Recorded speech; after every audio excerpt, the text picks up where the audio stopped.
Nous vous invitons à vous abonner si ce n'est pas encore fait, à activer la cloche pour être au courant de nos prochaines vidéos, à nous suivre sur nos réseaux Facebook et Instagram adventiste.mq. Bon visionnage et prenez soin de vous.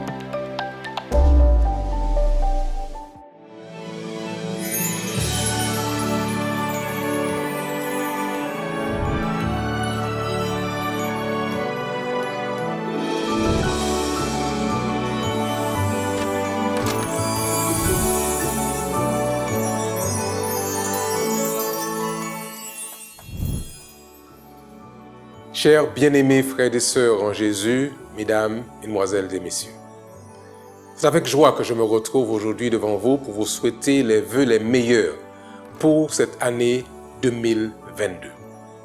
Il est vrai que l'année 2021 a été une année remplie de défis et de grandes difficultés. Mais quoi qu'il en soit, l'Éternel nous a secourus. Et nous voulons lui dire merci et en même temps vous souhaiter à tous une très bonne année en Jésus. C'est vrai que nous sommes parvenus dans les temps de la fin. Mais cependant, Jésus fait cette promesse dans Matthieu 28 au verset 20, quand il dit « Et voici, je suis avec vous tous les jours et jusqu'à la fin du monde. » Fort de cette promesse, je vous souhaite à tous une très bonne année en Jésus. Que l'Éternel vous garde, qu'il vous bénisse, qu'il vous protège, qu'il vous accompagne et que chaque jour de cette vie soit guidé par son Saint-Esprit. À tous, très bonne année. Maranatha, Jésus revient bientôt.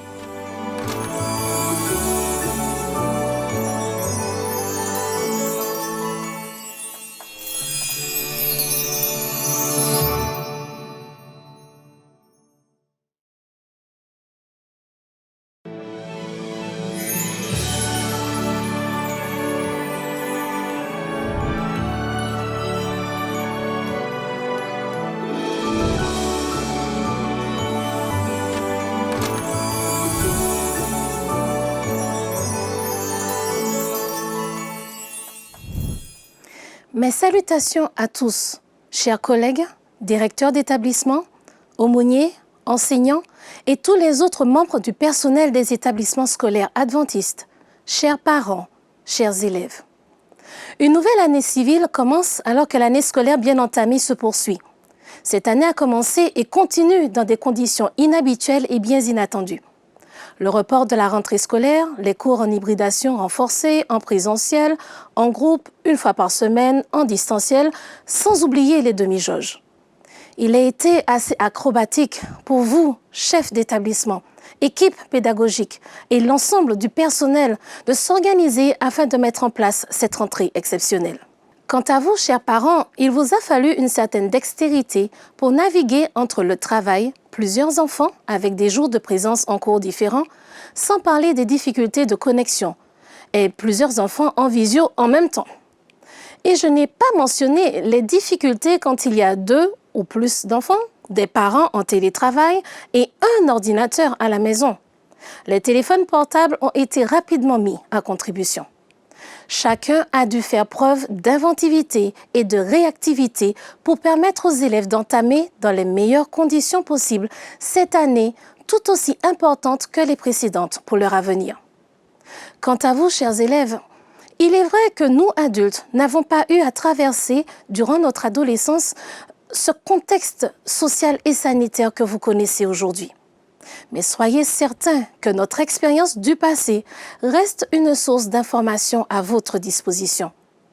Se retrouver brusquement éloigné de ses camarades et de ses proches, avoir ses cours à distance en visio depuis presque 2 ans, ne pas vivre les échanges dans la salle de classe, ni pouvoir s'adresser directement aux enseignants, et toutes les autres contraintes sont aussi très éprouvantes pour vous. Au sortir de cela, la grève et ses conséquences ont pris plus d'un d'entre nous par surprise. De plus, nous avons été touchés de manière individuelle et parfois collective par des pertes soudaines parmi nos collègues et dans nos foyers respectifs. Chers amis, chers collègues, chers parents et chers élèves, les épreuves et nos efforts ne sont pas terminés. Nul ne peut prétendre connaître l'évolution sociale ni sanitaire exacte de ces prochaines semaines, et encore moins de ces prochains mois. Dans nos institutions scolaires adventistes, particulièrement au second degré, collège et lycée, nous avons plusieurs collègues et parents d'élèves non adventistes, et pour certains non-croyants. Nous respectons vos convictions personnelles et nous vous remercions de la confiance que vous nous accordez, que vous accordez à nos établissements scolaires en y travaillant et en y plaçant vos enfants. À tous, nous tenons d'abord à vous assurer que ces vœux sont adressés à toute personne travaillant dans une de nos institutions scolaires, à tous les parents d'élèves et à tous les élèves inscrits dans nos écoles. Ensuite, nous tenons à partager avec vous notre conviction de la présence de Dieu et de ses bénédictions à nos côtés, aux côtés de chacun et au sein de nos établissements, dans ce processus d'apprentissage et d'éducation des élèves placés sous notre responsabilité. Enfin, nous voulons partager avec vous ce verset biblique d'encouragement.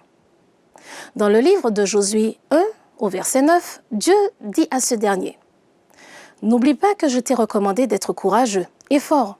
Ne tremble pas, ne te laisse pas abattre, car moi, le Seigneur, ton Dieu, je serai avec toi partout où tu iras. » Par cette intervention, cette interpellation, Dieu n'est pas en train de dire que nos difficultés sont négligeables ou secondaires et qu'elles doivent être ignorées.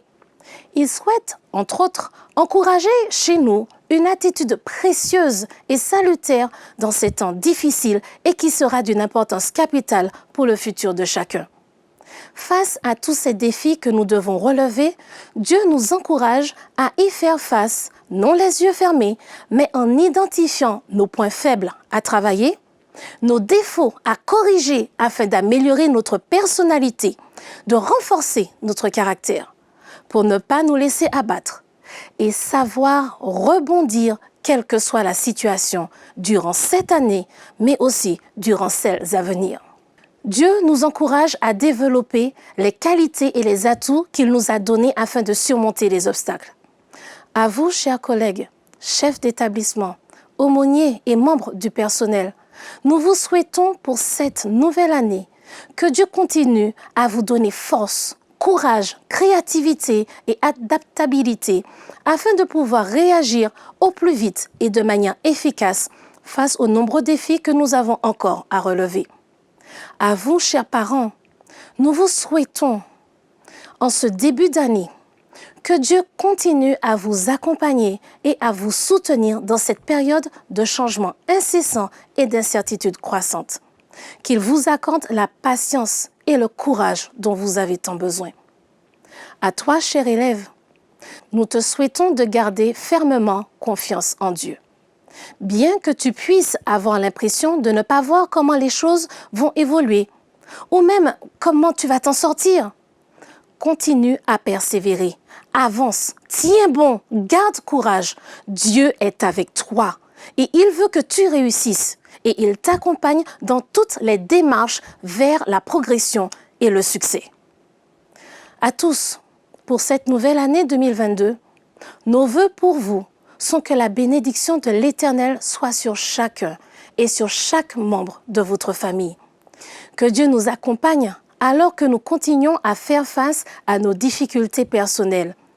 Qu'il nous donne l'intelligence et la sagesse afin d'agir pour le mieux et que nous puissions nous encourager mutuellement et avancer ensemble jour après jour. Dieu nous fait la promesse de nous accompagner partout. Prenons-le au mot et avançons avec confiance en lui, un pas à la fois. Que Dieu accorde à chacun de nous sa paix, qui seul peut nous permettre d'avancer en toute sérénité. Que Dieu bénisse chacun d'entre nous.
Abraham Larue, un bûcheron et berger des États-Unis, ne savait qu'une seule chose.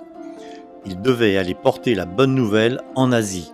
Après avoir écrit à la conférence générale, on lui a répondu qu'à 65 ans, il était trop âgé et qu'on n'avait pas d'argent pour l'y envoyer. N'abandonnant pas son projet, M. Larue s'arrangea pour prendre un bateau pour Hong Kong. Quand il arriva en 1888, il était le premier missionnaire adventiste en Asie. Il commença directement par préparer des brochures à distribuer. Jour après jour, il a continué à le faire jusqu'à la fin. Ce pionnier a pu baptiser plusieurs fois avant de mourir en 1903. Le ministère de M. Larue éclaira les débuts de la mission adventiste dans toute l'Asie. Aujourd'hui, la division d'Asie-Pacifique Sud a son quartier général aux Philippines et gère les missions dans 14 pays alentours. Cette région abrite plus d'1 milliard d'habitants, y compris 1 700 000 adventistes. Près de 90% de ses membres vivent en Indonésie et aux Philippines, laissant le reste de ce territoire largement ignoré de notre message. Les adventistes répartis dans cette division sont focalisés sur leur désir d'entrer en relation avec les habitants de leur communauté afin d'essayer d'impacter leur vie et de les amener à Jésus. Dans Vientiane, la capitale du Laos, les adventistes développent un centre urbain d'influence afin de transmettre des conseils pour une vie en bonne santé. Récemment, un commerçant et sa famille ont fait connaissance avec Jésus grâce au travail de communication de l'Église. Cette famille a décidé de consacrer sa vie à Dieu par le baptême. Et récemment, ils ont invité des pasteurs adventistes pour effectuer un rituel afin de supprimer leurs idoles, leur charme magique et les objets de leur culte passé, tandis qu'ils se soumettaient eux-mêmes au Dieu unique. Ce baptême marque un nouveau succès dans la propagation du message d'espérance aux classes moyennes et supérieures de la capitale, avec lesquelles il était difficile d'entrer en contact auparavant. Les adventistes ont fait des plans passionnants pour le futur, tels l'achat d'une librairie mobile, pour pouvoir proposer des livres adventistes de santé, de style de vie saine aux habitants de la communauté. Les jeunes se passionnent aussi pour ces plans. Ils ont créé des groupes sportifs et proposent des rencontres afin de se faire des amis. Les membres de l'église de Vientiane ont aussi planifié d'offrir au public des cours de musique, d'anglais et de gestion multimédia. Nous vous demandons de prier pour toutes ces activités qui permettront aux adventistes de créer des liens et d'améliorer la vie de ceux qui les entourent. Priez pour les régions qui, comme celle-ci, font partie de la fenêtre 1040. Merci de soutenir la mission adventiste.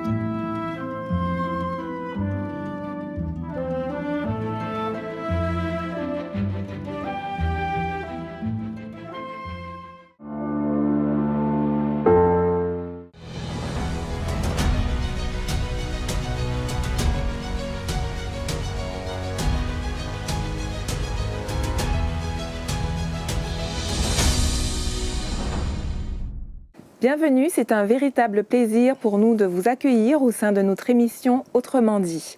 Nous voici de nouveau réunis afin de pouvoir faire l'étude des textes bibliques et d'en trouver les enseignements. Nous remercions Éric Delbois et Samuel Flamand de pouvoir nous accompagner pour pouvoir découvrir le livre des Hébreux. Ce livre est, dit-on, un joyau du Nouveau Testament et certains disent également qu'il fait un effet miroir à l'histoire des enfants d'Israël en route vers Canaan. Cette étude débute par le chapitre 10, verset 36, car vous avez besoin de persévérance afin qu'après avoir accompli la volonté de Dieu, vous obteniez ce qui vous est promis. Ici, dans quel contexte sommes-nous dans cet épître ? Alors, l'épître aux Hébreux est effectivement assez particulière. De toutes les épîtres du Nouveau Testament, il apparaît qu'en fait, cette lettre a d'abord été un sermon qui a été prêché et qui par la suite a été transcrit et qui nous est parvenu ainsi comme une lettre. Mais c'est d'abord une prédication dans son intégralité. Alors, on le dit parce qu'on repère plusieurs passages où on entend l'auteur dire « je vous parle de ceci, je vous parle ainsi ». Donc, cette façon de dire qu'il est en train de parler dans un discours a amené à cette conclusion. Donc, c'est d'abord un sermon adressé à un public, d'Hébreux, de personnes en tout cas qui ont une très bonne connaissance et une culture forte de l'Ancien Testament, des Écritures, et qui traversaient également quelques difficultés. Le message a été prêché à un public qui connaissait l'Ancien Testament. Il connaissait l'Ancien Testament, mais pour nous aujourd'hui, quelle était la promesse ? Ce que Paul veut, c'est souligner que les Hébreux qui sont convertis au christianisme ne sont pas seuls.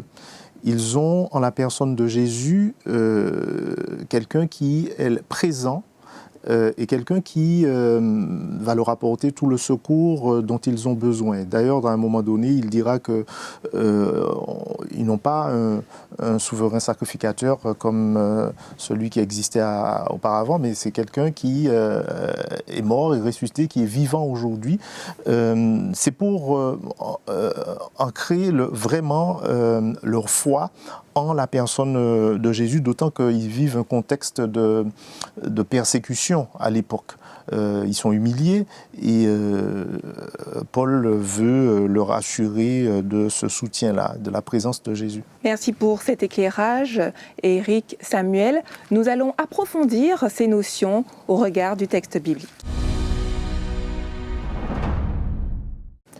Nous poursuivons notre étude et découvrons dans Hébreux 2, versets 3 et 4 le texte suivant. Comment échapperons-nous en négligeant un si grand salut qui, annoncé d'abord par le Seigneur, nous a été confirmé par ceux qui l'ont entendu ?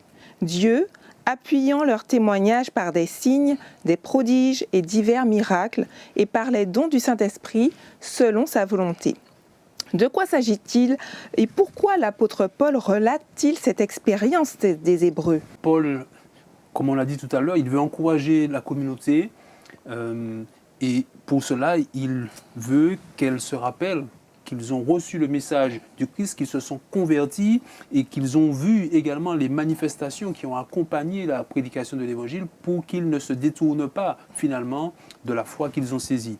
Et le risque existait puisque avec toutes les tribulations, les persécutions, les difficultés financières parfois que confrontaient ces hommes et ces femmes, la tentation était grande finalement de laisser tomber, d'abandonner ou parfois même de revenir à des pratiques plus consensuelles, à revenir à des pratiques anciennes alors qu'ils avaient au départ effectivement bien reçu l'Évangile. Donc il le rappelle au chapitre 2, le texte que nous avons lu, versets 3 et 4, il rappelle que Dieu a appuyé le témoignage de la prédication de l'Évangile par des signes, par des prodiges, des miracles, pour affirmer précisément que effectivement, ce qu'ils avaient reçu et cru était la vérité. Pourtant, ils n'étaient pas présents au moment où Jésus était avec les disciples.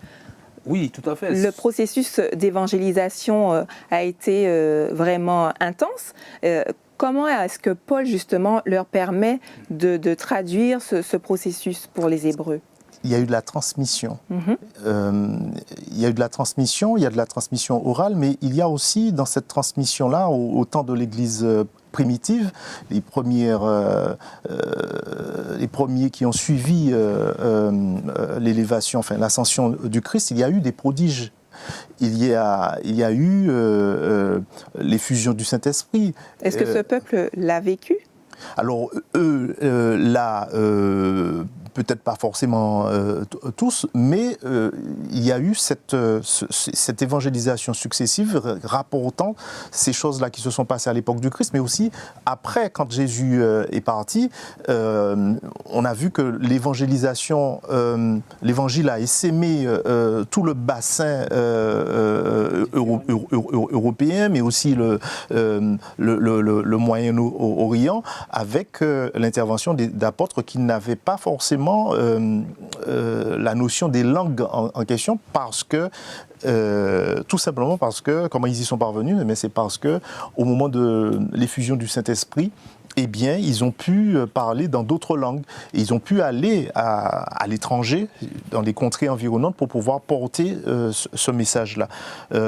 Et c'est en s'appuyant sur cette transmission-là que l'Évangile, effectivement, s'est développé dans les siècles suivants. Par la suite, dans Hébreux 10, verset 32, nous pouvons lire également « Souvenez-vous de ces premiers jours où, après avoir été éclairés, vous avez soutenu un grand combat au milieu des souffrances. » Les Hébreux, visiblement, ont été convertis. Et puis, il se passe un événement majeur dans leur cheminement. Ils semblent souffrir. Que se passe-t-il? Nous n'avons pas tous les éléments pour clairement identifier la situation que confrontaient ces Hébreux, ceux qui ont reçu en premier en tout cas cette prédication. Mais nous savons, en lisant le livre des Actes notamment, que les premiers chrétiens, en acceptant la foi en Jésus-Christ, en se convertissant, confrontaient des difficultés, soit des autorités, soit d'autres religieux. Et dans le livre des Actes, au chapitre 19 par exemple, nous avons à Éphèse une situation où tous ceux qui ont donné leur vie à Jésus confrontaient une difficulté en lien avec le culte de Diane. Et finalement, ça a soulevé une émeute, ça a soulevé des troubles dans la société à cause de la foi en Jésus-Christ. Donc il n'est pas rare, il n'était pas rare qu'avec la conversion, les nouveaux chrétiens se retrouvaient soit dans le cadre de la société, soit au niveau même de leur ancienne confession, de leur ancien culte, ils devaient faire face à des difficultés. Et c'est un peu ce qui se passe ici pour les Hébreux. Et donc Paul ne voudrait pas qu'ils baissent les bras, qu'ils abandonnent. Alors sur plusieurs points, il les encourage et il centre pour ça essentiellement son message sur Jésus-Christ, qui est le rémunérateur de leur foi. Les Hébreux ont pu tenir par quelles actions, justement, par rapport au texte biblique? Qu'est-ce qui nous montre dans le texte biblique que ce qui a permis au peuple hébreu de pouvoir tenir face aux moqueries éventuelles, aux persécutions? Dans le chapitre 10 et au verset 32 de l'Épître aux Hébreux, il nous est dit « Souvenez-vous de ces premiers jours où, après avoir été éclairés, vous avez soutenu un grand combat. » Donc, le mot « éclairer » renvoie à la connaissance qu'ils ont eue. Et cette connaissance-là, ce n'est pas simplement une connaissance intellectuelle, mais cette connaissance-là leur a permis de soutenir, le texte nous dit, un grand combat. Et puis, il y a aussi, mais c'est lié, le fait que les souffrances de Jésus qu'ils ont pu connaître, que l'on trouve dans Hébreux 2, le verset 18, eh bien, ils ont eu la certitude.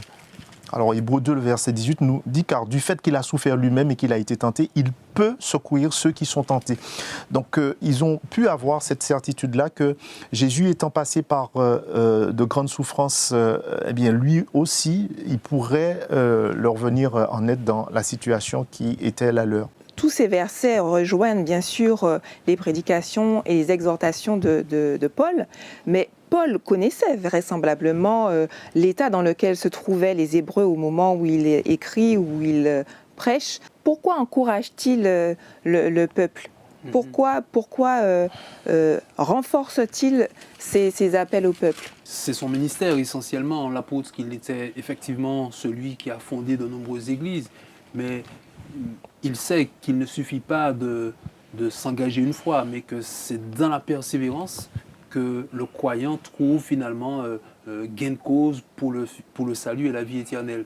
Donc sa préoccupation, effectivement, c'est que ces hommes et ces femmes qui traversent des difficultés, il sait que la difficulté peut générer effectivement du découragement, abandon de la foi, perte de confiance, qu'il y a pour lui matière à raviver cette flamme.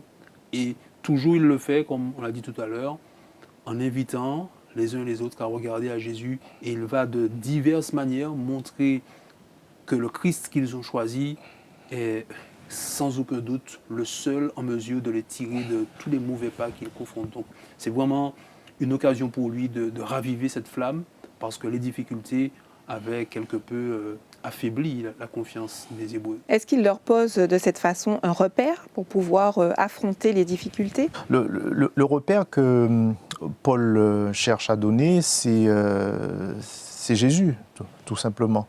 Et c'est lui, justement, le personnage central de l'Épître aux Hébreux, en tant que médiateur, en tant que souverain sacrificateur, en tant que consolateur, d'une certaine manière, par le biais de l'Esprit. Mais en fait, c'est lui le centre. Le livre des Hébreux débute par le texte d'Hébreux 1, verset 2. « Dieu, dans ces derniers temps, nous a parlé par le Fils, qu'il a établi héritier de toutes choses, choses, par lequel il a aussi créé le monde. Pourquoi l'auteur a-t-il besoin de préciser Dieu dans ces derniers temps nous a parlé par le Fils? Littéralement, dans la traduction, c'est les derniers jours.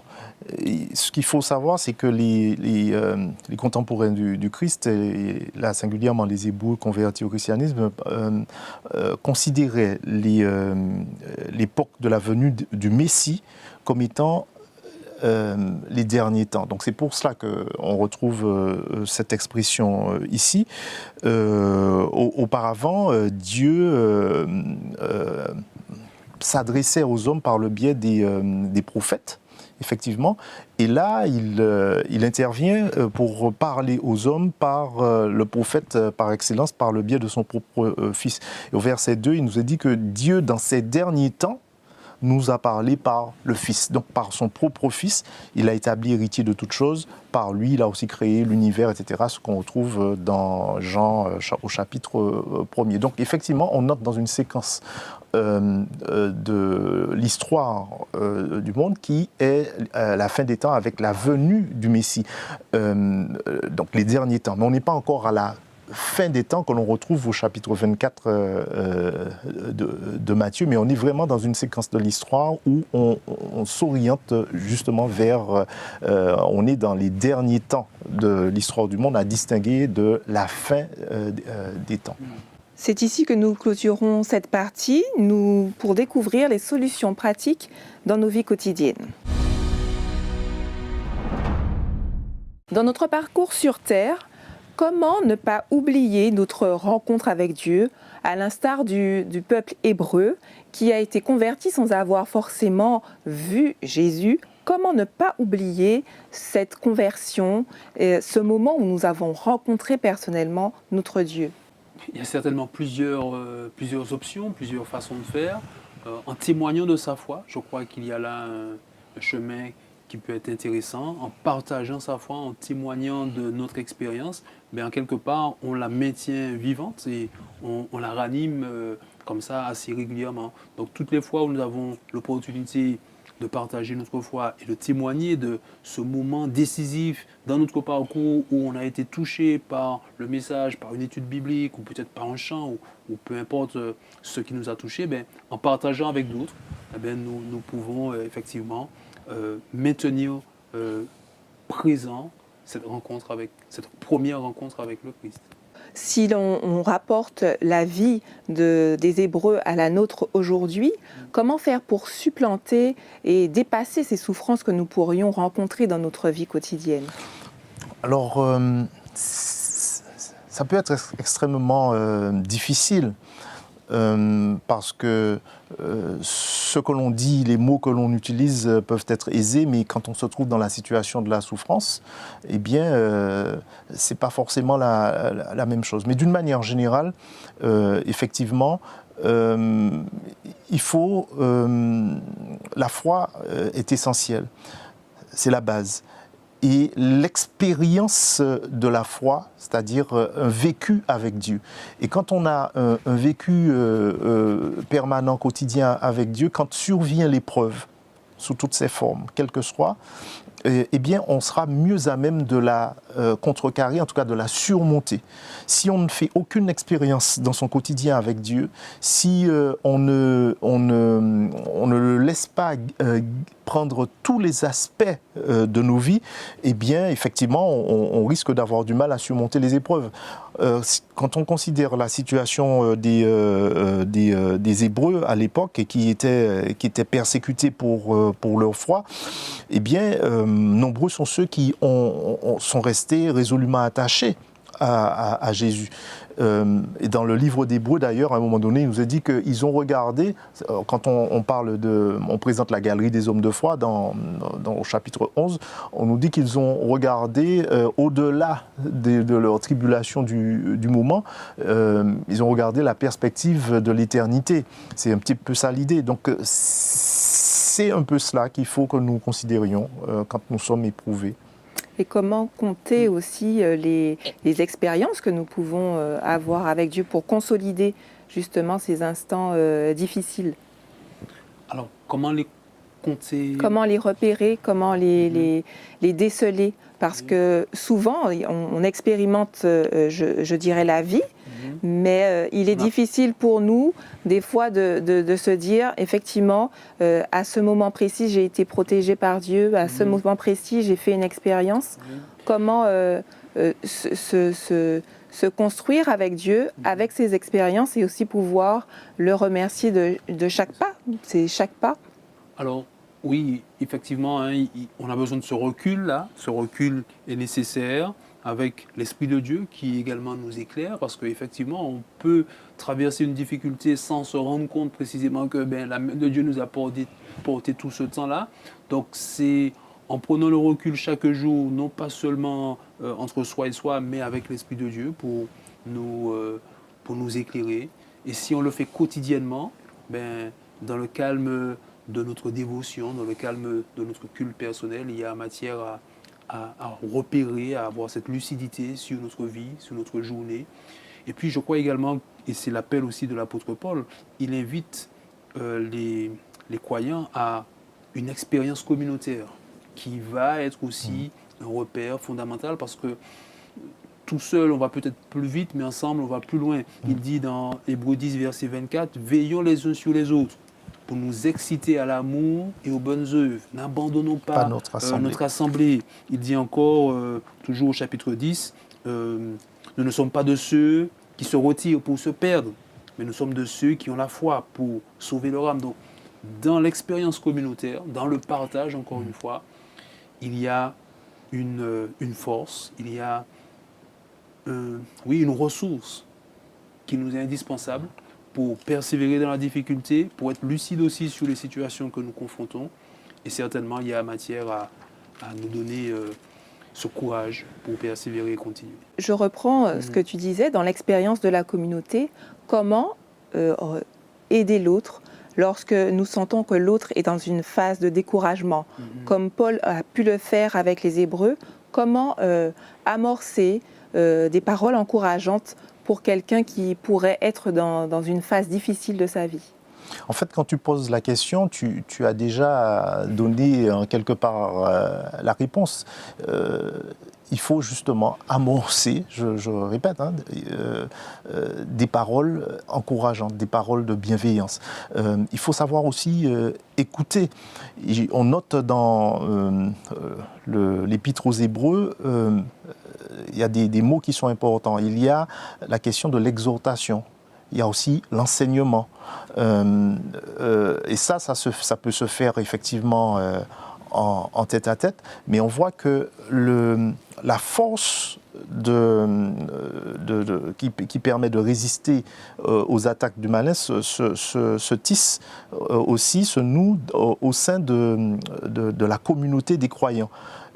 Et ça renvoie, quand j'ai réfléchi un peu, ça renvoie au tout premier chrétien de l'Église primitive. Ils étaient toujours ensemble, ils mettaient tout en commun, ils partageaient, ils se soutenaient l'un l'autre. Et pour répondre très précisément à ta question, quand il y a une personne qui a des problèmes qui ne sont pas forcément d'ordre matériel, mais qui a besoin d'un soutien psychologique, un soutien moral, en tant qu'enfant de Dieu, de la même communauté, de la même maison. L'idée de maison revient, on le verra un peu plus tard dans une autre étude dans le chapitre, dans l'Épître aux Hébreux, on doit pouvoir lui apporter l'aide comme si c'était notre frère de sang, mais c'est la même famille, c'est la famille de Dieu, et on doit pouvoir trouver les bons mots pour pouvoir aider cette personne-là.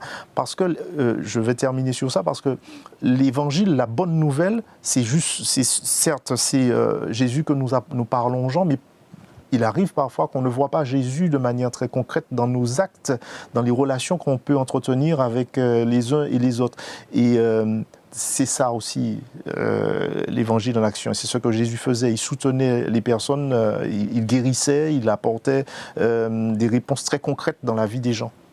Nous sommes donc une belle famille grâce à l'évangile porté par les écrits. Ce sont là les mots de la fin. Merci à Eric et Samuel pour toutes vos réponses. Nous vous donnons rendez-vous à un prochain numéro d'Autrement dit. Si cette émission vous a fait du bien, pensez à la liker et à la partager. Peut-être que d'autres personnes pourraient en avoir besoin. À bientôt.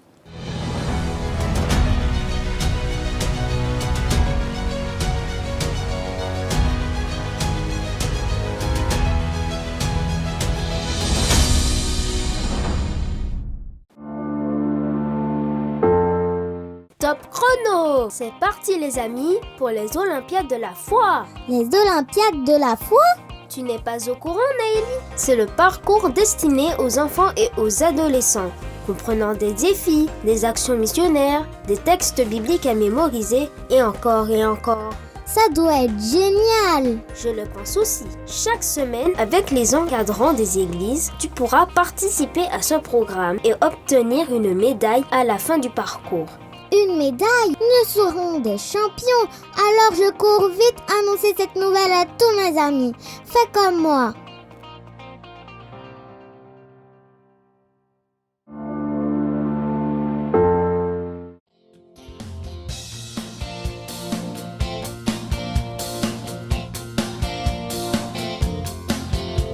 Un nouveau jour a commencé, nous marchons vers la destinée et nous voulons ne pas rater ce que Dieu nous a préparé.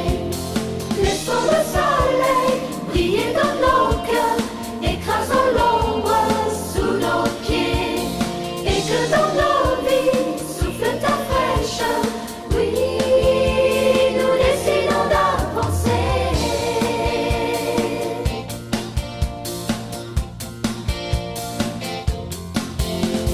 Aller plus loin, sans s'arrêter, sans se laisser décourager. La pas s'éteint, toujours marcher, surtout ne pas se retourner. Laissons le soleil briller dans nos cœurs, écrasons l'ombre sous nos pieds et que dans nos vies souffle ta fraîcheur. Oui, nous décidons d'avancer.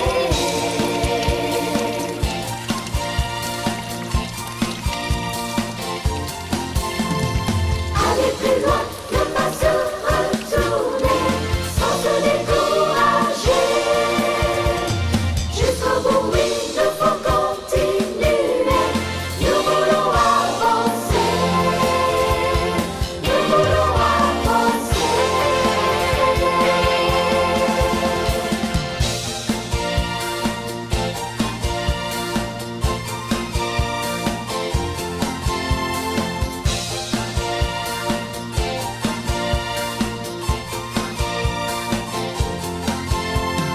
Laissons le soleil briller dans nos cœurs, écrasons l'ombre sous nos pieds et que dans nos vies souffle ta fraîcheur. Oui, nous décidons d'avancer. Oui, nous décidons d'avancer.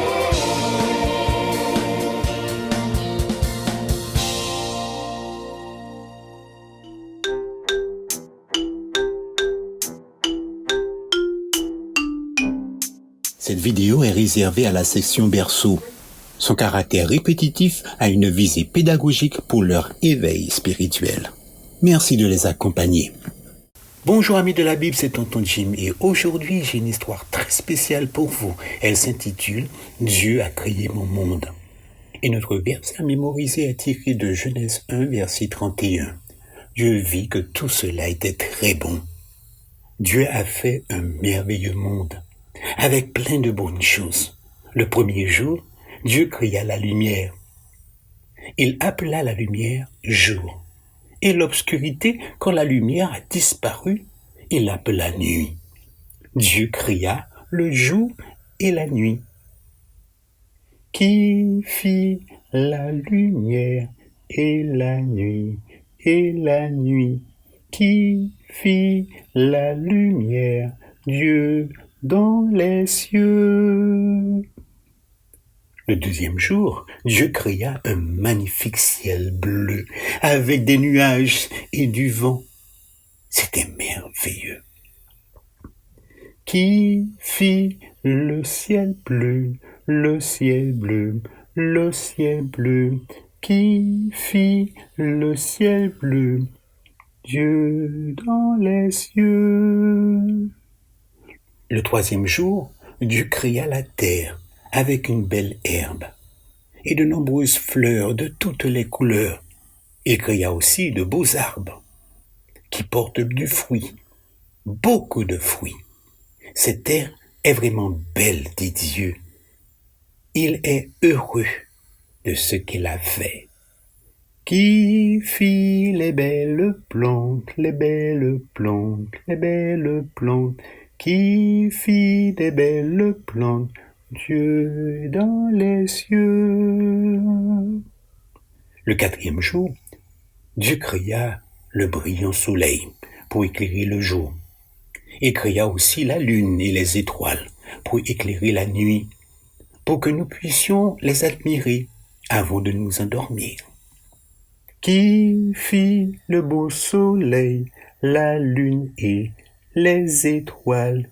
Qui fit tout cela? Dieu dans les cieux. Le cinquième jour, Dieu remplit la mer de poissons, des petits et des gros. Ensuite, il remplit le ciel de beaux oiseaux de toutes les couleurs.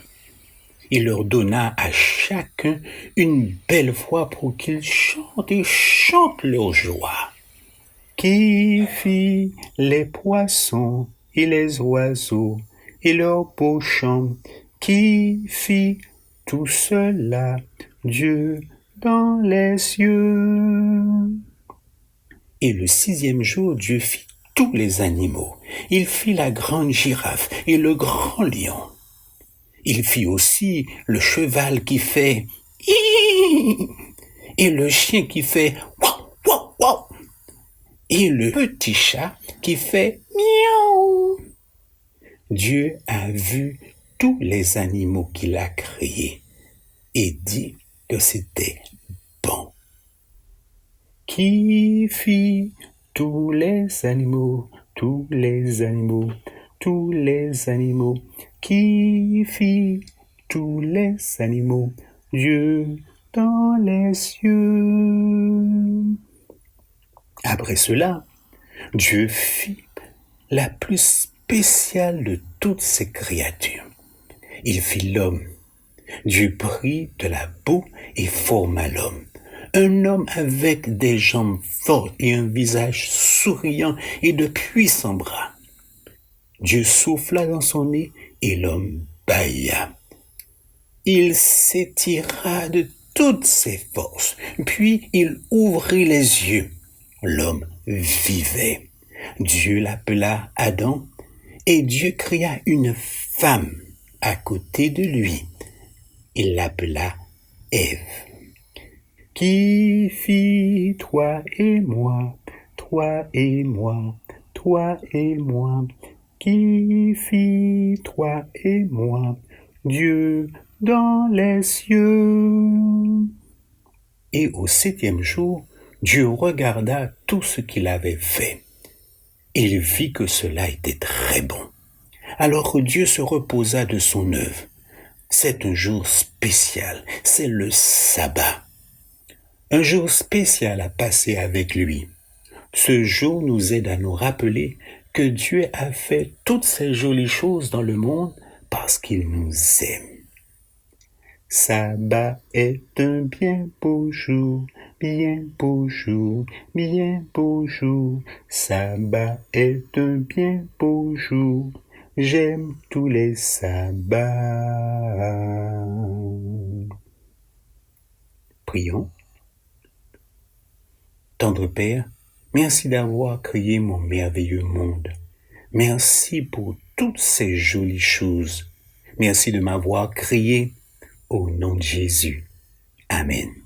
Rappelle-toi, Dieu a fait notre merveilleux monde parce qu'il nous aime beaucoup. Au revoir.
Bonjour les enfants, ici c'est tante Lorraine et aujourd'hui je vous raconterai une histoire qui s'appelle « Au commencement ».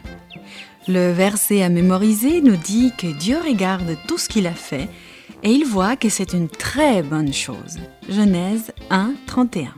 Et le message pour aujourd'hui nous dit que Dieu a créé un monde merveilleux parce qu'il m'aime. Un jour, Dieu décida de créer un tout nouveau monde. Il avait un plan merveilleux. Dieu regarda un endroit plein d'obscurité et d'eau. C'était trop sombre pour voir quoi que ce soit et il n'y avait aucun bruit excepté celui de l'eau. Alors Dieu parla. « Que la lumière brille, dit-il. Et la lumière brilla. Dieu divisa la lumière et l'obscurité. Il appela la lumière jour, il appela l'obscurité nuit. Et ce fut la fin du premier jour de notre monde. Dieu dit « c'est une bonne chose ». Le deuxième jour, Dieu créa l'air et le magnifique ciel bleu pour encercler le nouveau monde. Il y eut un soir et il y eut un matin. Ce fut le 2e jour de la terre. Le jour suivant, Dieu dit que toute l'eau qui est sous le ciel se rassemble au même endroit et que le sol apparaisse. Soudain, les eaux s'amassèrent en certains endroits et la terre sèche apparut. Dieu appela les endroits secs terre et les eaux mer. Mais il y avait encore beaucoup à faire ce jour-là. Dieu parla encore et la terre se recouvrit d'un magnifique tapis d'herbes vertes et des arbres. Les fleurs rouges, oranges, violettes et jaunes se balancèrent dans la douce brise. Des fruits délicieux à manger poussèrent sur les plantes et les arbres. Avant la tombée de la nuit du 3e jour, Dieu regarda toutes ces magnifiques et délicieuses choses. Il aima ce qu'il vit. « C'est une bonne chose, dit-il. » Le jour suivant, Dieu dit que des lumières dans le ciel séparent le jour et la nuit. Et il en fut ainsi. Le nouveau soleil brillant réchauffa la terre le jour et la lune jeta ses rayons argentés sur les mers tranquilles. Des millions et des millions de petites étoiles scintillèrent dans le ciel tout noir. Et Dieu dit, c'est une bonne chose. Bien que la terre était magnifique, elle était encore calme et silencieuse. Mais cela allait changer. Le 5e jour, Dieu parla encore. Que toutes sortes d'animaux vivent dans la mer. Que les oiseaux volent dans le ciel au-dessus de la terre, dit-il.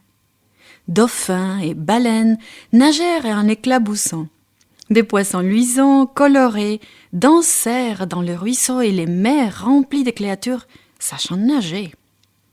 Des oiseaux de toutes couleurs gazouillèrent, gloussèrent, crièrent et roucoultèrent. Dieu les bénit tous et dit « C'est une bonne chose ». Au lever du jour, Dieu parla encore. Cette fois, il créa les animaux terrestres. Des grands animaux comme l'éléphant, l'hippopotame marchèrent pesamment sur la terre. Lions et tigres cinglèrent l'air de leurs longues queues. Kangourous et lapins sautèrent d'un bout à l'autre. Les chiots jouèrent et les chevaux hennirent. Dieu regarda le monde magnifique qu'il avait créé. Il sourit. Quel monde vivant, charmant! Alors il dit, c'est une bonne chose. Et c'était vrai.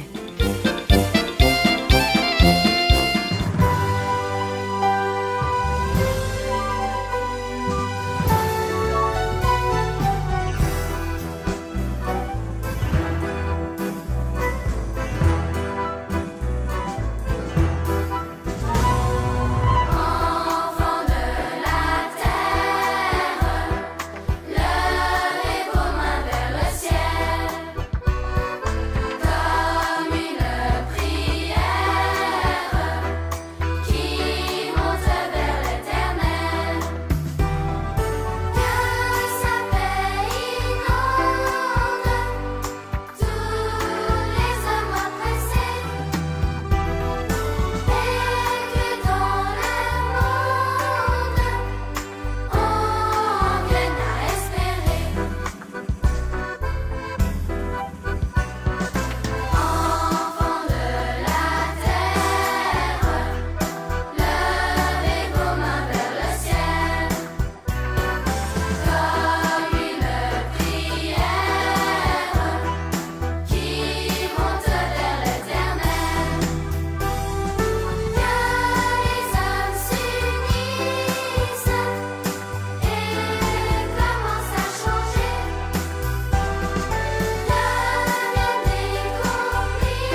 c'est le tout premier jour de la nouvelle année.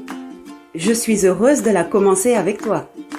Très cher préado, je souhaite que tu te portes bien à tout point de vue, que ta vie chrétienne soit bonne. Je souhaite que ta santé aussi soit bonne. Prêt pour une nouvelle mise au point sur la parole de Dieu? Notre partage a pour titre « La voix ». Nous verrons aujourd'hui que l'amour de Dieu nous conduit à confesser notre dépendance envers Jésus et à être baptisés. D'ailleurs, j'ai un jeune ami qui vient d'être baptisé, en même temps que d'autres jeunes de son église.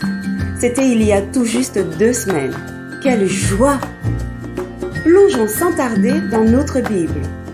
Tu vois qui est Jean-Baptiste, n'est-ce pas? Mais connais-tu bien son message? Imagine un peu.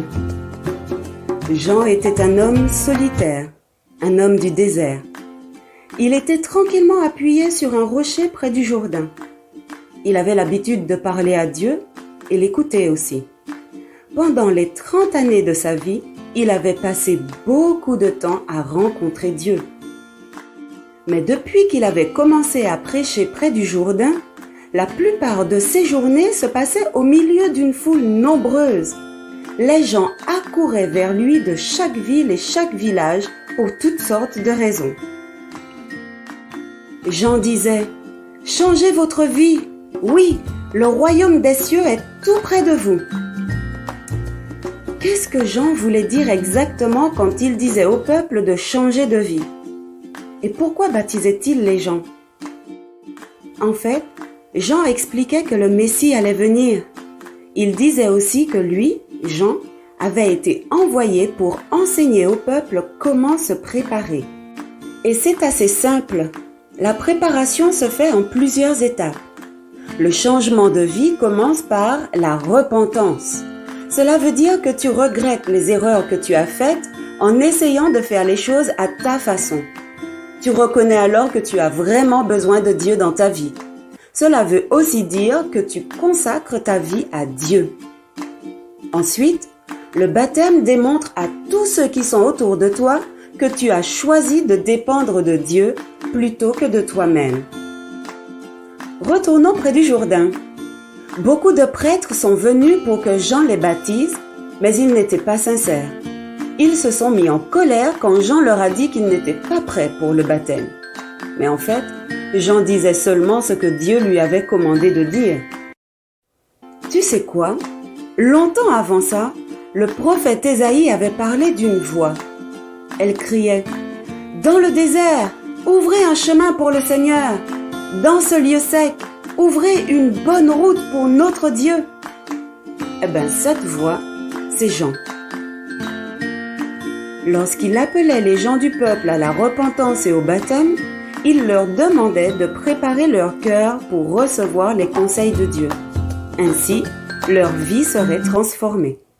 Jean essayait de les aider à corriger leurs fausses croyances sur Dieu. Il voulait leur montrer que le Messie viendrait pour établir son royaume dans leur cœur et dans leur esprit. On pourrait penser que les prêtres de l'époque voulaient eux aussi enseigner au peuple les voies de Dieu. Malheureusement, comme nous l'avons dit, tous ceux qui venaient pour écouter Jean ne venaient pas tous pour la bonne raison. Et ceux que Jean a appelés race de vipères ne voulaient pas sincèrement confesser leurs besoins de Dieu. Dieu invite tout le monde à véritablement abandonner l'orgueil, la jalousie et la malhonnêteté. Si tu veux, il t'aidera à le faire et c'est comme cela que tu pourras recevoir son royaume dans ton cœur. Préado, avant de nous séparer, je vais prier pour toi. Père, ce message paraît difficile, pourtant il est si simple. Parle au cœur de mon ami qui m'écoute.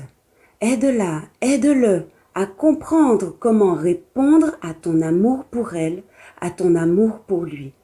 Amen. Souviens-toi, préado, l'amour de Dieu nous conduit à reconnaître notre dépendance envers Jésus et à être baptisés. À bientôt.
Dieu, dans ses bras d'amour on nous reçoit.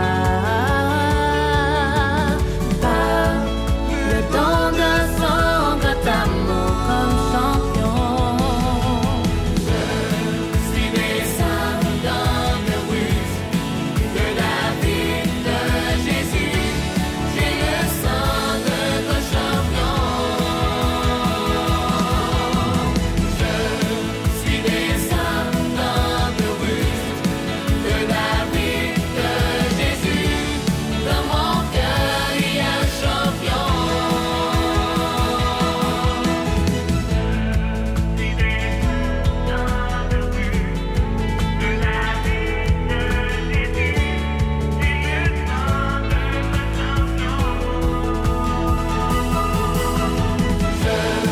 suis descendant de Ruth, de David, de Jésus. Dans mon cœur il y a un champion. Je suis descendant de Ruth, de David, de Jésus. J'ai le sang de nos champions. Nous sommes descendants de grands champions.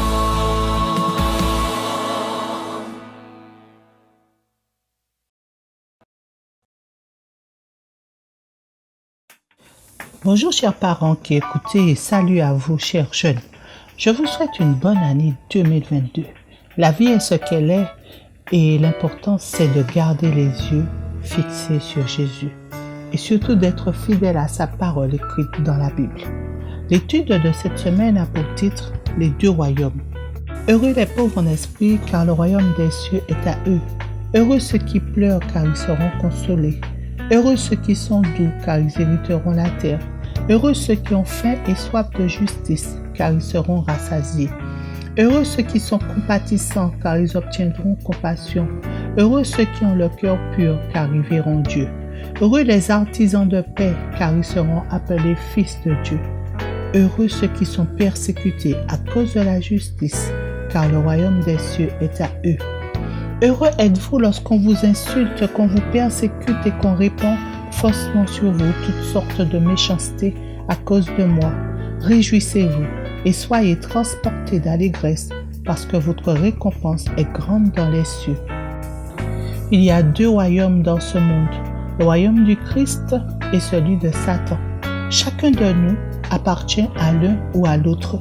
Un jour, un pêcheur était étendu sur une belle plage, sa canne à pêche fixée dans le sable et sa ligne solitaire flottant dans les vagues d'un bleu étincelant. Il profitait de la chaleur du soleil de l'après-midi et se réjouissait à la perspective d'attraper un poisson. Au même moment, un homme d'affaires vint se promener sur la plage dans l'espoir de se libérer du stress accumulé par une journée de travail. Il remarqua le pêcheur assis sur le sable et se mit en tête de découvrir pourquoi cet homme était en train de pêcher au lieu de travailler plus dur pour gagner sa vie et celle de sa famille. « Ce n'est pas comme ça que vous attraperez des poissons, dit l'homme d'affaires au pêcheur. Vous devriez travailler au lieu de vous allonger sur la plage, hein? » Le pêcheur regarda l'homme d'affaires, sourit et lui répond. « Et quelle sera ma récompense ? Eh bien, vous pourrez vous procurer de plus gros filets et attraper beaucoup plus de poissons, rétorqua l'homme d'affaires. « Et ensuite, quelle sera ma récompense ? Demanda le pêcheur, toujours souriant. L'homme d'affaires répondit « Vous gagnerez de l'argent et vous pourrez vous acheter un bateau. Résultat, la pêche vous rapportera encore plus de poissons. Et ensuite, quelle sera ma récompense ? Demanda encore le pêcheur. L'homme d'affaires devenait quelque peu irrité par les questions du pêcheur. « Vous pourrez acheter un plus gros bateau et engager des gens à travailler pour vous, dit-il. Et ensuite, quelle sera ma récompense ? Répondit le pêcheur. L'homme d'affaires commença à se fâcher. « Ne comprenez-vous pas ? Vous pourrez construire une flottille de pêche, naviguer partout dans le monde et laisser vos employés attraper des poissons pour vous. » Une fois de plus, le pêcheur demanda « Et quelle sera ma récompense ?» L'homme d'affaires, fou de rage, cria au pêcheur « Vous ne comprenez pas que vous n'aurez plus jamais besoin de travailler? Vous pourriez passer le reste de vos journées allongés sur cette plage à contempler le coucher du soleil. Vous n'aurez pas un seul souci au monde. » Le pêcheur, toujours souriant, regarda l'homme et dit Et que pensez-vous que je suis en train de faire là maintenant? Cette histoire est drôle, hein? Mais la leçon principale de cette histoire est que certaines personnes possèdent déjà ce que d'autres s'acharnent à obtenir. Le monde peut être une course folle pour certaines et pour d'autres, un calme plaisir. Des fausses promesses qu'offre Satan et le vrai royaume de Dieu. La différence est évidente. Jésus tient ses promesses et assure un avenir engageant et passionnant à ceux qui choisissent d'être citoyens de son royaume. Tous ceux qui étudient attentivement le mode de vie que propose Satan peuvent facilement discerner le piège dangereux qu'il cache. Connaissez-vous quelqu'un qui a finalement regretté d'avoir été un citoyen du royaume de Dieu? Dieu est honnête par rapport au monde réel et par rapport à ce que nous pouvons attendre à court et à long terme. Bonne étude et à la semaine prochaine.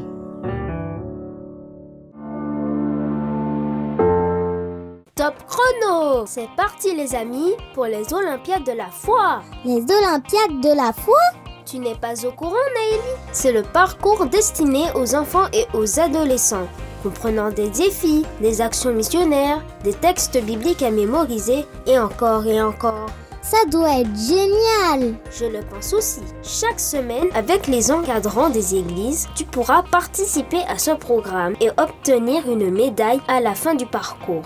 Une médaille? Nous serons des champions! Alors je cours vite annoncer cette nouvelle à tous mes amis.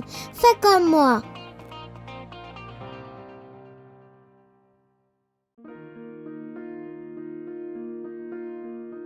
Vous avez besoin d'aide. Vous souhaitez vous entretenir avec un pasteur, un psychologue, un conseiller en relations d'aide. La cellule d'écoute de la Fédération des Églises adventistes du 7e jour de la Martinique est à votre disposition, 7 jours sur 7, de 8h à minuit, au 0805 288 394. Cet appel est gratuit.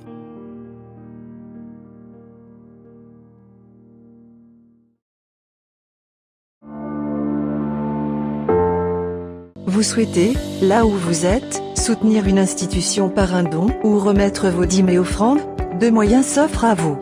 Le paiement par carte bleue ou PayPal sur le site internet esdras7.org ou par virement bancaire direct grâce aux informations qui s'affichent à l'écran. Pour toute information complémentaire, contactez les bureaux de la Fédération des Églises adventistes du 7e jour de la Martinique au 0596 61 99 99.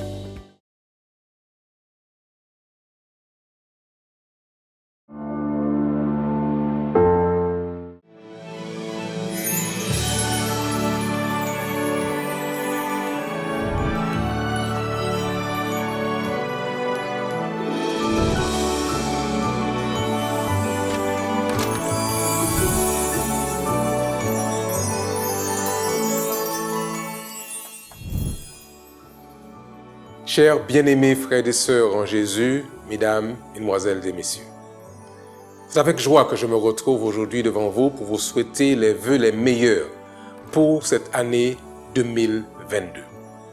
Il est vrai que l'année 2021 a été une année remplie de défis et de grandes difficultés. Mais quoi qu'il en soit, l'Éternel nous a secourus. Et nous voulons lui dire merci et en même temps vous souhaiter à tous une très bonne année en Jésus. C'est vrai que nous sommes parvenus dans les temps de la fin. Mais cependant, Jésus fait cette promesse dans Matthieu 28 au verset 20, quand il dit « Et voici, je suis avec vous tous les jours et jusqu'à la fin du monde. » Fort de cette promesse, je vous souhaite à tous une très bonne année en Jésus. Que l'Éternel vous garde, qu'il vous bénisse, qu'il vous protège, qu'il vous accompagne et que chaque jour de cette vie soit guidé par son Saint-Esprit. À tous, très bonne année. Maranatha, Jésus revient bientôt.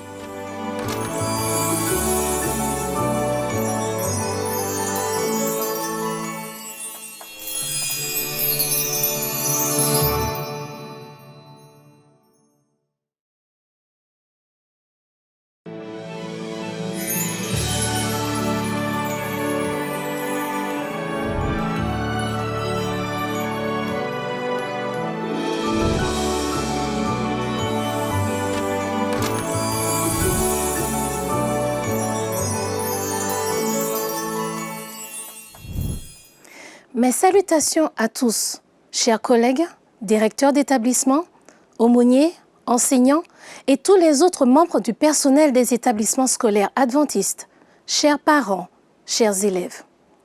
Une nouvelle année civile commence alors que l'année scolaire bien entamée se poursuit. Cette année a commencé et continue dans des conditions inhabituelles et bien inattendues. Le report de la rentrée scolaire, les cours en hybridation renforcée, en présentiel, en groupe, une fois par semaine, en distanciel, sans oublier les demi-jauges. Il a été assez acrobatique pour vous, chefs d'établissement, équipe pédagogique et l'ensemble du personnel de s'organiser afin de mettre en place cette rentrée exceptionnelle. Quant à vous, chers parents, il vous a fallu une certaine dextérité pour naviguer entre le travail, plusieurs enfants avec des jours de présence en cours différents, sans parler des difficultés de connexion, et plusieurs enfants en visio en même temps. Et je n'ai pas mentionné les difficultés quand il y a 2 ou plus d'enfants, des parents en télétravail et un ordinateur à la maison. Les téléphones portables ont été rapidement mis à contribution. Chacun a dû faire preuve d'inventivité et de réactivité pour permettre aux élèves d'entamer dans les meilleures conditions possibles cette année tout aussi importante que les précédentes pour leur avenir.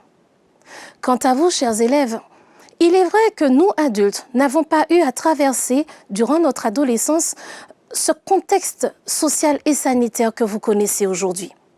Mais soyez certains que notre expérience du passé reste une source d'information à votre disposition. Se retrouver brusquement éloigné de ses camarades et de ses proches, avoir ses cours à distance en visio depuis presque 2 ans, ne pas vivre les échanges dans la salle de classe, ni pouvoir s'adresser directement aux enseignants, et toutes les autres contraintes sont aussi très éprouvantes pour vous. Au sortir de cela, la grève et ses conséquences ont pris plus d'un d'entre nous par surprise. De plus, nous avons été touchés de manière individuelle et parfois collective par des pertes soudaines parmi nos collègues et dans nos foyers respectifs. Chers amis, chers collègues, chers parents et chers élèves, les épreuves et nos efforts ne sont pas terminés. Nul ne peut prétendre connaître l'évolution sociale ni sanitaire exacte de ces prochaines semaines, et encore moins de ces prochains mois. Dans nos institutions scolaires adventistes, particulièrement au second degré, collège et lycée, nous avons plusieurs collègues et parents d'élèves non adventistes, et pour certains non-croyants. Nous respectons vos convictions personnelles et nous vous remercions de la confiance que vous nous accordez, que vous accordez à nos établissements scolaires en y travaillant et en y plaçant vos enfants. À tous, nous tenons d'abord à vous assurer que ces vœux sont adressés à toute personne travaillant dans une de nos institutions scolaires, à tous les parents d'élèves et à tous les élèves inscrits dans nos écoles. Ensuite, nous tenons à partager avec vous notre conviction de la présence de Dieu et de ses bénédictions à nos côtés, aux côtés de chacun et au sein de nos établissements, dans ce processus d'apprentissage et d'éducation des élèves placés sous notre responsabilité. Enfin, nous voulons partager avec vous ce verset biblique d'encouragement. Dans le livre de Josué 1, au verset 9, Dieu dit à ce dernier : « N'oublie pas que je t'ai recommandé d'être courageux et fort. Ne tremble pas, ne te laisse pas abattre, car moi, le Seigneur, ton Dieu, je serai avec toi partout où tu iras. » Par cette intervention, cette interpellation, Dieu n'est pas en train de dire que nos difficultés sont négligeables ou secondaires et qu'elles doivent être ignorées. Il souhaite, entre autres, encourager chez nous une attitude précieuse et salutaire dans ces temps difficiles et qui sera d'une importance capitale pour le futur de chacun. Face à tous ces défis que nous devons relever, Dieu nous encourage à y faire face, non les yeux fermés, mais en identifiant nos points faibles à travailler, nos défauts à corriger afin d'améliorer notre personnalité, de renforcer notre caractère, pour ne pas nous laisser abattre et savoir rebondir quelle que soit la situation durant cette année, mais aussi durant celles à venir. Dieu nous encourage à développer les qualités et les atouts qu'il nous a donnés afin de surmonter les obstacles. À vous, chers collègues, chefs d'établissement, aumôniers et membres du personnel, nous vous souhaitons pour cette nouvelle année que Dieu continue à vous donner force, courage, créativité et adaptabilité afin de pouvoir réagir au plus vite et de manière efficace face aux nombreux défis que nous avons encore à relever. À vous, chers parents, nous vous souhaitons en ce début d'année que Dieu continue à vous accompagner et à vous soutenir dans cette période de changement incessant et d'incertitude croissante. Qu'il vous accorde la patience et le courage dont vous avez tant besoin. À toi, cher élève, nous te souhaitons de garder fermement confiance en Dieu. Bien que tu puisses avoir l'impression de ne pas voir comment les choses vont évoluer, ou même comment tu vas t'en sortir, continue à persévérer, avance, tiens bon, garde courage.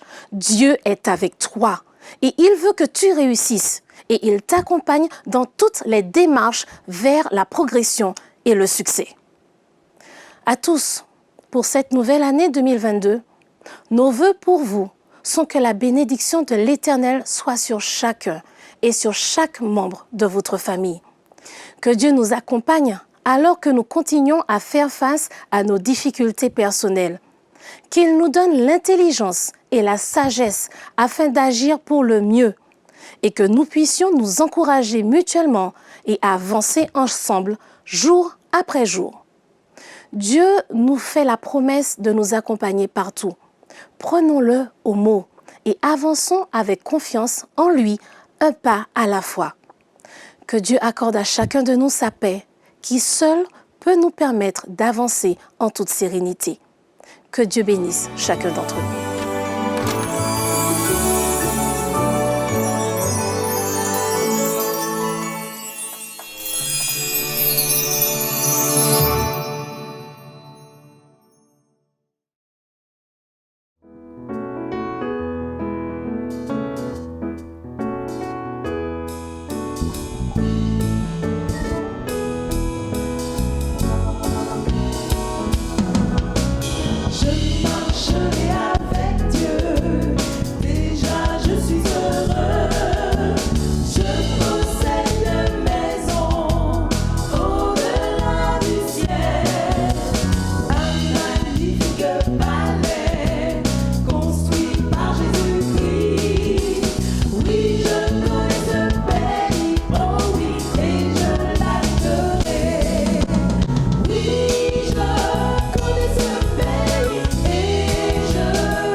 Aujourd'hui, j'ai une très jolie histoire à vous raconter sur le thème de la création.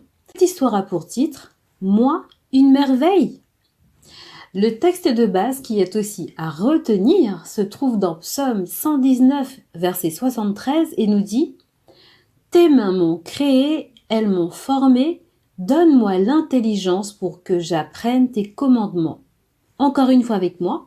« Tes mains m'ont créé, elles m'ont formé, donne-moi l'intelligence pour que j'apprenne tes commandements. » Découvrons sans plus tarder les aventures d'Estelle. Estelle est folle de joie. Ses parents viennent d'emménager sur un très grand terrain. C'est une propriété familiale sur laquelle il y a un immense verger contenant des dizaines d'arbres fruitiers. Mamie étant une spécialiste, Estelle sait qu'avec son aide, elle pourra apprendre bien des choses sur les différents fruits du verger et elle compte bien les déguster aussi. De son côté, Mamie pense à tout ce qu'elle devra mettre en œuvre pour aider Estelle, sa petite fille, à mieux gérer avec Dieu tout en appréciant les savoureux fruits qu'il a créés pour notre bien-être. Viens vite Estelle, allons faire un tour du côté des manguiers. Hier j'ai constaté que les mangues Julie commençaient à mûrir. Yes, j'aime trop les mangues. Une fois arrivée près des manguiers, Estelle repère une belle mangue bien mûre, bien juteuse. Est-ce que je peux la manger, mamie?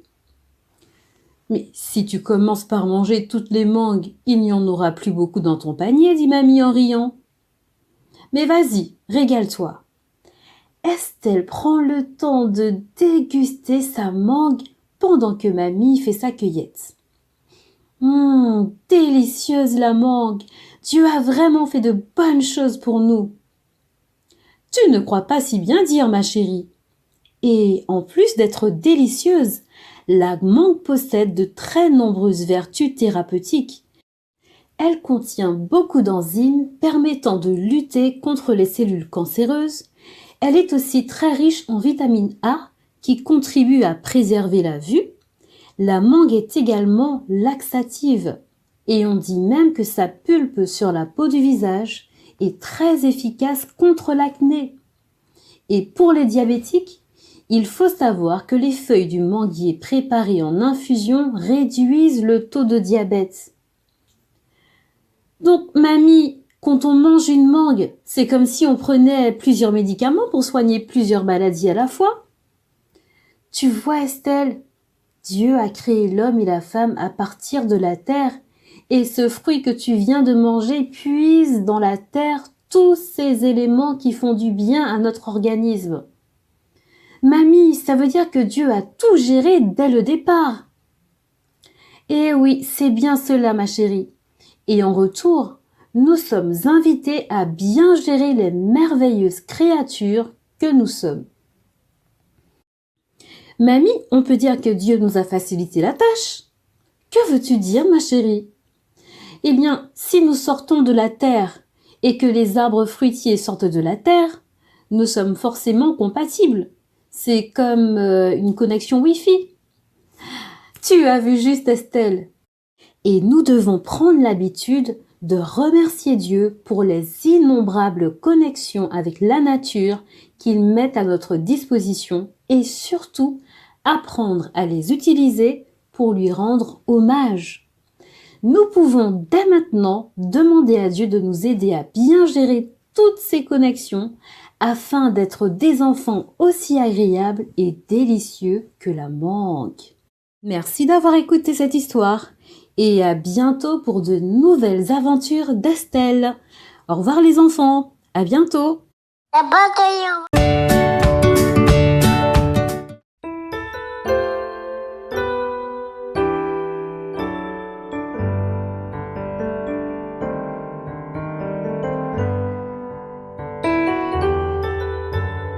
C'est auprès de Dieu que je veux me tenir.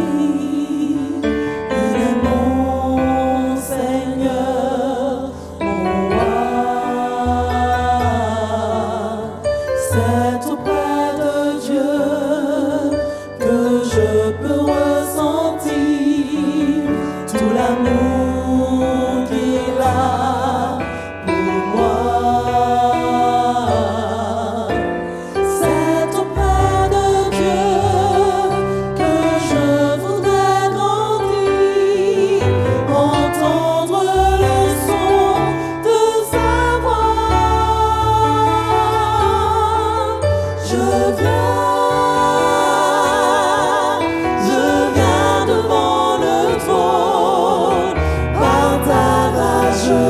tiens. En ta présence, je lève mes yeux vers le lieu saint pour contempler ta face. Je veux rester près de toi.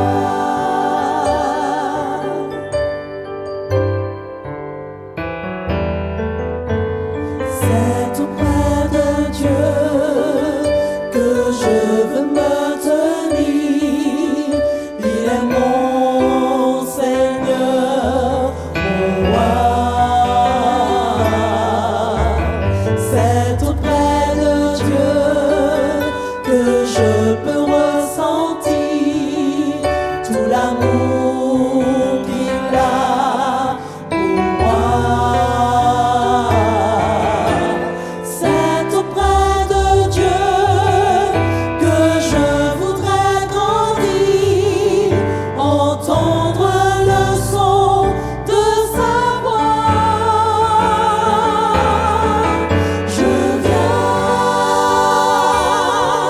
Je viens devant le trône, par ta grâce je me tiens.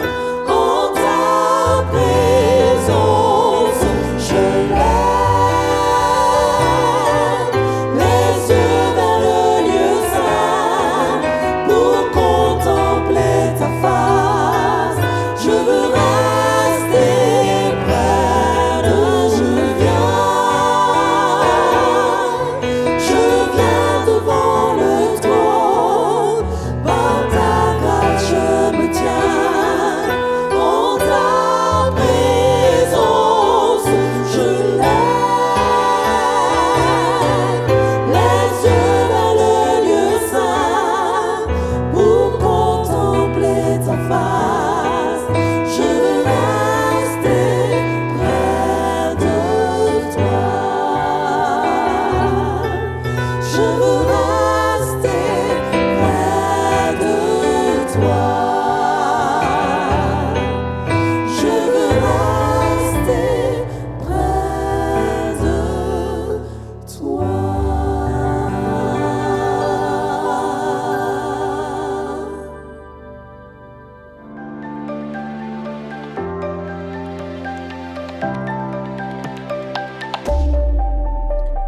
Chers amis, frères et sœurs, c'est une joie d'être en mesure de commencer une nouvelle année. Et particulièrement de commencer cette année dans l'adoration et la louange à notre Dieu. S'il est vrai que cette année 2021 a été particulièrement difficile pour beaucoup d'entre nous, nous pouvons tout de même rendre grâce et gloire à Dieu pour son amour et sa grande miséricorde envers nous. Aussi, aujourd'hui, j'aimerais vous inviter à fixer vos yeux vers l'avenir, vers cet événement capital que nous attendons tous, la promesse du retour de Jésus. Il est vrai que cette pandémie fait encore rage sur notre planète avec toutes les conséquences multiples liées à cette réalité. Angoisse des nations, bouleversement économique, incertitude du lendemain, agitation sociale, montée constante de la violence. Mais hélas, chers amis, cette réalité a aussi affecté la vie de l'Église. La foi de tous est mise à l'épreuve. Avons-nous bien compris la prophétie? Sommes-nous prêts à faire face au temps de crise qui est devant nous? Sommes-nous capables de sortir de la routine pour nous adapter en tant qu'Église, en tant que communauté de foi, à cette nouvelle réalité? Hélas, beaucoup sont déjà ébranlés, beaucoup sont découragés, beaucoup sont fatigués, alors que selon la parole de Jésus lui-même dans Matthieu 24, verset 6, il dit, je cite, « Gardez-vous d'être troublés, car il faut que ces choses arrivent. » Et il termine Jésus, « Mais ce ne sera pas encore la fin. » Alors c'est pourquoi je voudrais vous inviter à considérer cette portion de l'Écriture dans 2 Pierre chapitre 3 verset 1er. Voilà ce que dit le texte. C'est l'apôtre Pierre qui parle. « Voici déjà, bien-aimés, la seconde lettre que je vous écris. Dans l'une et dans l'autre, je cherche, disait-il, à éveiller par des avertissements votre saine intelligence, afin que vous vous souveniez des choses annoncées d'avance par les saints prophètes et du commandement du Seigneur et Sauveur. Enseignez par vos apôtres, sachant avant tout que, dans les derniers jours, il viendra des moqueurs avec leur raillerie, marchant selon leur propre convoitise, et disant, où est la promesse de son avènement? Car depuis que les pères sont morts, tout demeure comme dès le commencement de la création. Ils veulent ignorer, en effet, que des cieux existèrent autrefois par la parole de Dieu, de même qu'une terre tirée de l'eau est formée au moyen de l'eau, et que par ces choses, le monde d'alors périt submergé par l'eau. Verset 7. Tandis que, par la même parole, les cieux et la terre d'à présent sont gardés et réservés pour le feu et pour le jugement et la ruine des hommes impies. Mais il est une chose, bien-aimé, disait l'apôtre Pierre, que vous ne devez pas ignorer, c'est que devant le Seigneur, un jour est comme 1000 ans, et 1000 ans sont comme un jour. Le Seigneur ne tarde pas dans l'accomplissement de ses promesses comme quelques-uns le croient, mais il use de patience envers nous, ne voulant qu'aucun périsse, mais que tous parviennent à la repentance. Le jour du Seigneur viendra comme un voleur.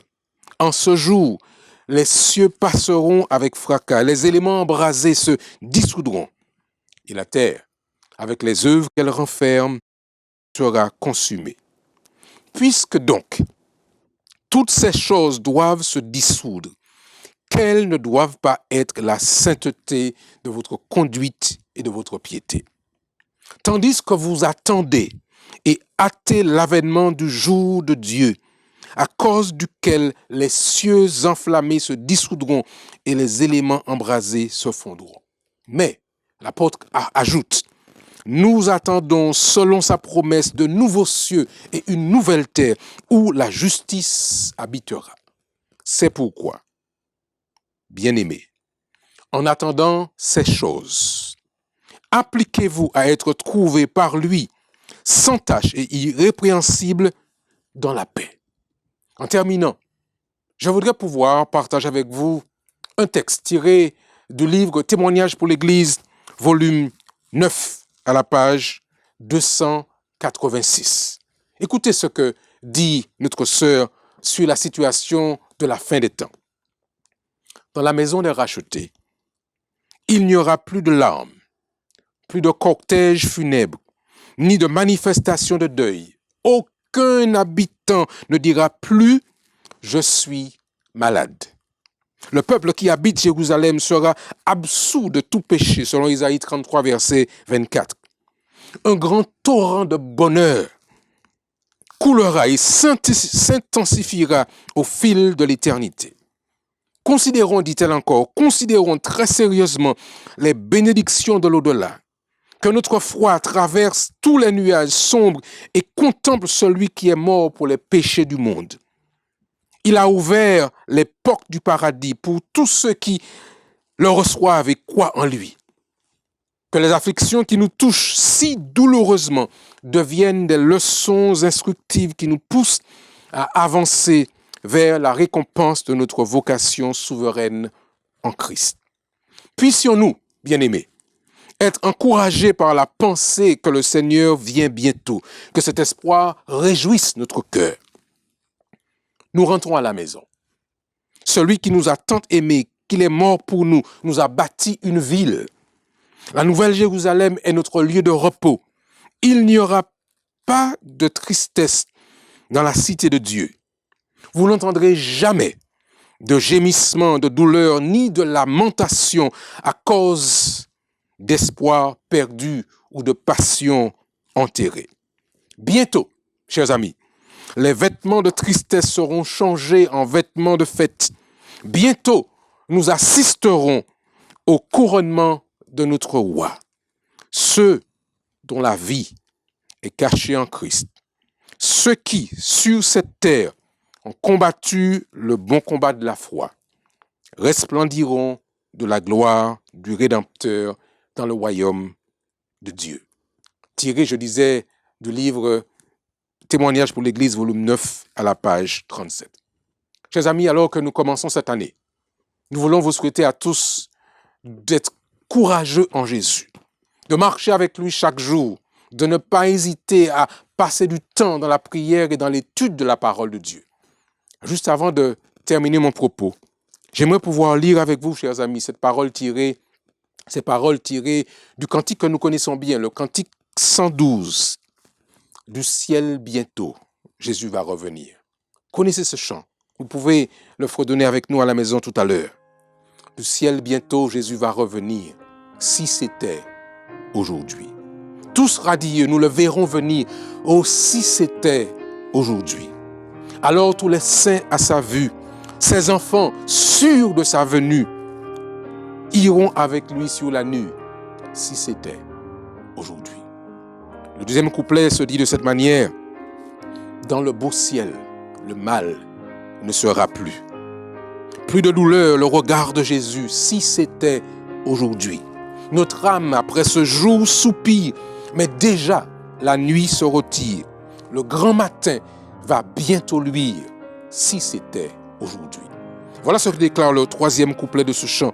Oh, que Jésus trouve en nous des cœurs droits, s'il revient aujourd'hui, veillant, priant, docile à sa voix, s'il revient aujourd'hui. Avons-nous tous cette assurance d'être enlevés en sa présence dans le séjour de sa puissance, s'il revient aujourd'hui? Et dans ce refrain, que nous puissions tous, dans ce moment d'adoration, dire gloire, gloire, Jésus revient bientôt. Gloire, gloire, nous le couronnerons. Gloire, gloire, et nous l'adorerons. Gloire, gloire, Jésus revient bientôt. Prions ensemble, chers amis. Notre Père et notre Dieu, nous voulons te remercier d'avoir accepté, choisi de nous accorder de vivre ou de découvrir une nouvelle année. Nous voulons, Seigneur, nous confier à toi pour cette année. Que tu nous accompagnes, que tu nous guides, que tu fasses du bien à ton peuple, à ton Église, à tes enfants. Mais cependant, Seigneur, aide-nous à garder les yeux fixés vers le ciel, parce que nous avons l'assurance que ton retour est proche. Que l'Éternel nous bénisse et qu'il nous garde. Que l'Éternel tourne sa face sur nous et qu'il nous accorde sa paix. Que l'Éternel nous accorde sa grâce, son amour et l'assurance de son pardon, maintenant et pendant tout le temps. Amen. Que Dieu vous bénisse. Maranatha et à très bientôt.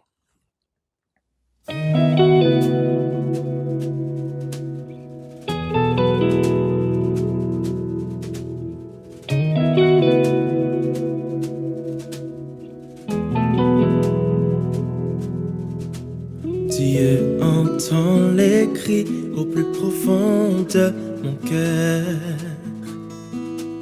Le soir quand je prie, il comprend ma douleur.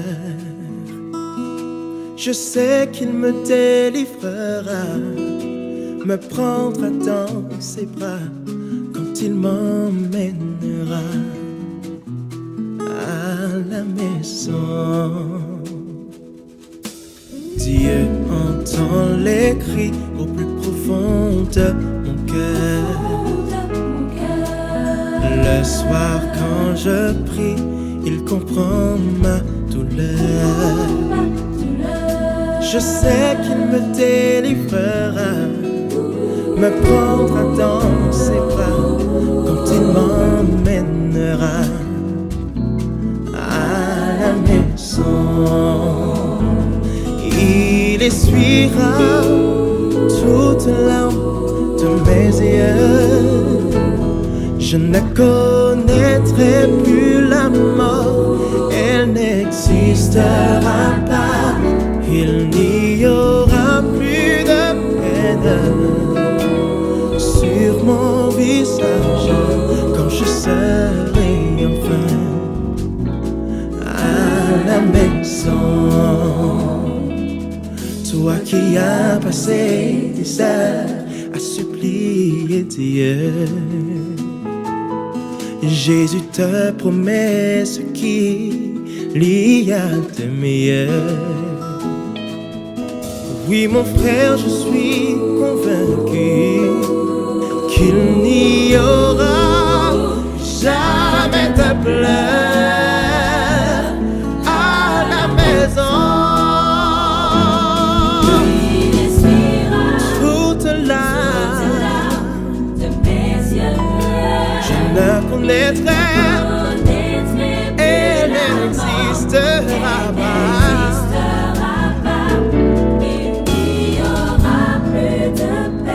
Sur mon visage, quand je serai enfin à la maison, il expira toute larme de mes yeux. Je ne connaîtrai plus, elle n'existera pas.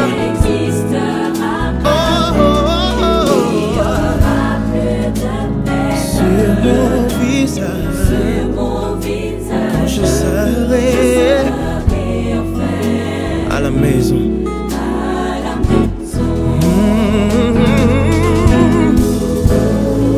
Et je vis descendre du ciel d'auprès de Dieu la ville sainte, la nouvelle Jérusalem, préparée comme une épouse qui s'est parée pour son époux. Et j'entendis du trône une voix forte qui disait: voici le tabernacle de Dieu avec les hommes. Il habitera avec eux, et ils seront son peuple, et Dieu lui-même sera avec eux. Oui, il essuiera toute larme de leurs yeux, et la mort ne sera plus. Il n'y aura plus ni deuil, ni cri, ni douleur, car les premières choses auront disparu. Et celui qui était assis sur le trône dit: voici, je fais toutes choses nouvelles. Top chrono! C'est parti les amis pour les Olympiades de la foi. Les Olympiades de la foi? Tu n'es pas au courant Naëlie? C'est le parcours destiné aux enfants et aux adolescents, comprenant des défis, des actions missionnaires, des textes bibliques à mémoriser et encore et encore. Ça doit être génial! Je le pense aussi. Chaque semaine, avec les encadrants des églises, tu pourras participer à ce programme et obtenir une médaille à la fin du parcours. Une médaille? Nous serons des champions! Alors je cours vite annoncer cette nouvelle à tous mes amis. Fais comme moi!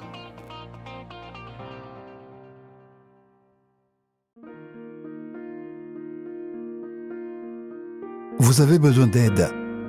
Vous souhaitez vous entretenir avec un pasteur, un psychologue, un conseiller en relations d'aide.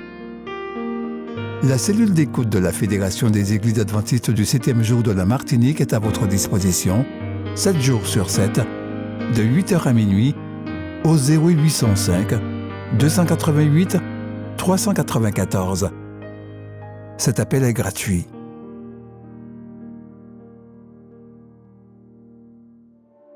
Nous vous invitons à vous abonner si ce n'est pas encore fait, à activer la cloche pour être au courant de nos prochaines vidéos, à nous suivre sur nos réseaux Facebook et Instagram adventiste.mq. Bon visionnage et prenez soin de vous.